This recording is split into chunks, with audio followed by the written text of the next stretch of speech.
An international sports team playing at the highest level went from winning about 5% of their games to winning 70% of their games over a similar 18-month to 2-year period. The squad of players changed little. They got a new captain, although he'd been playing for the team for years. What really changed was the coach, and most importantly, the mindset. Simply put, the coach and the captain have taken away the fear of failure, and now they rarely fail. In fact, they've not just become winners, but an inspiration. Has the last word on coaching sports teams been written? Is this the way to manage any team, in sport, in work, anywhere? This is the story of, and the life lessons from, the England cricket team and Bazball. I'm Mike Harlow. I'm Tim Woodward, and welcome to Custard Creams. 2 Brits, a cup of tea, a biscuit, and the best of music, sport, TV and film, and all popular culture, now and then.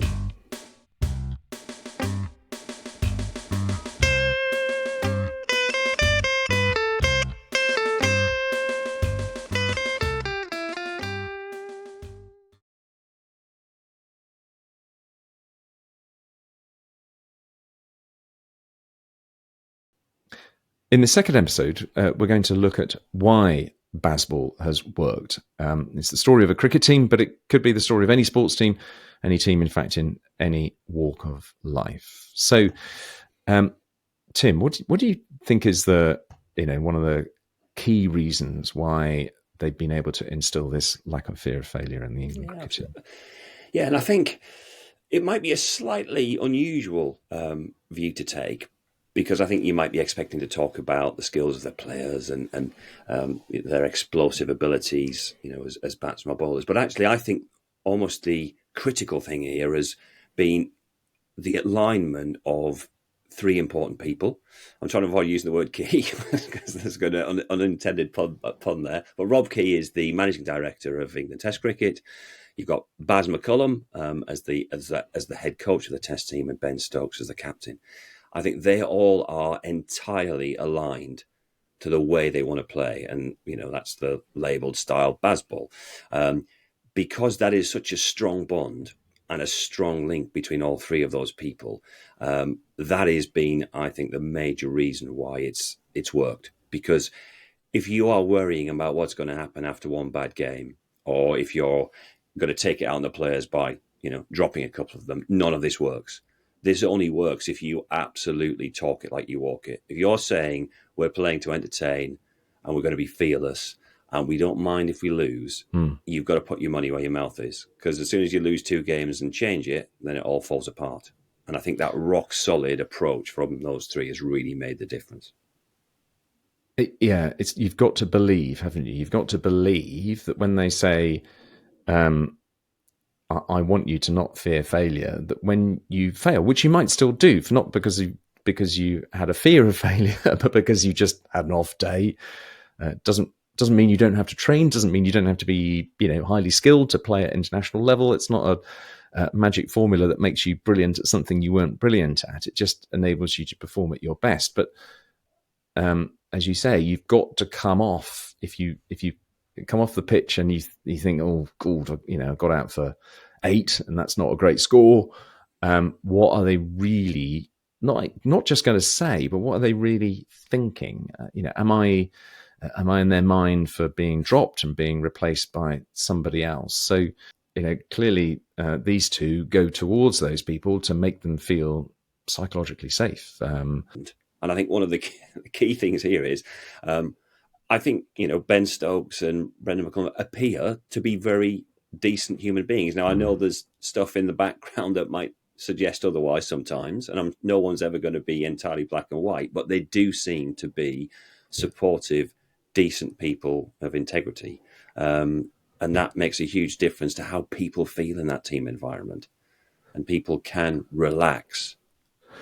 And my sense is, because I've thought about this quite a lot, my sense is that whether you're in the starting 11 or not, Ben Stokes and Brendan McCullum will reach out to you if they think you're part of the England squad, the wider group of players who could play, and they will, make you feel like you've got a future, even if you aren't playing in this match. They will find out how you're doing, encourage you in your the way you're practicing or the way you're building yourself up how have they faced into criticism? Because that's the hard thing with this, isn't it? If you have no fear of failure, when you fail, people say, well, you weren't taking it seriously. Yeah. And I think they've faced into it straightforwardly. I think, one of their huge pluses, going back to that threesome who are entirely behind the way they want to play, they seem very straightforward characters. Yeah, they're disappointed if they've lost. They'll know if they've played badly. But it doesn't go beyond that. They don't look for, statistical information to help back their position up. They'll just say, yeah, we lost. It's disappointing. We didn't bat well enough, or whatever it might be. But we're not going to be changing the way we play. And they're building up a body of work now that's, a couple of years in, that actually is demonstrating that it succeeds. You could call it carefree. And I think this is where I think they've turned their critics around in a way, because it's not carefree in the broadest sense, is it? Because they care a lot about playing really hard and really well. It's about caring that they put the best team in the best frame of mind on the pitch. And I think that's the most telling point in any of the games I've watched, is that you don't see that head dropping moment, which you and I used to see quite a lot in our own cricket team. Yeah. Which was normally about 5 minutes later, you could hear silence for 5 minutes, and then somebody would clap and go, "Come on, lads, pick it up." And you think, "Oh, that's like the clanging bell of death, isn't it?" Because you know what's happened. But if if we had got back into it and started enjoying ourselves, then we performed better. So the only reason we were performing low was because we were feeling low. But there's a magic to the way teams work. And I think genuinely a magic. And that magic is how people fit together. Yep. How you can be bigger than the sum of your parts. Yep. And even at a super low level, I know that when I've played in teams that have been successful, there is a kind of, unexpected surge of confidence and approach. And that always leads to a hugely improved performance. And it may be as simple as, if I am worried about failure and I'm thinking about the consequences of failure, how can I be concentrating on what's happening in the moment? I'm distracted. So if this is so obvious and has been so successful, why are we only talking about it now? If you don't have everyone backing it, the first set of bad results you'll get, it'll all fall apart. And we know in sports it's quite common that people veer from one thing to another. I think if any of those three key people, even when it's going well, Ben Stokes decides to retire, he gets a bad injury, decides he can't go on, or McCullum, decides that he's had enough and he wants to go somewhere else. I think there's a real danger we could revert to something else, because I think, again, they are such a great fit, and those three people are special people. And if you didn't have a Stokes captain on the field, it would be really difficult to make this work. So I think there is a risk, and there are plenty of critics of this type of.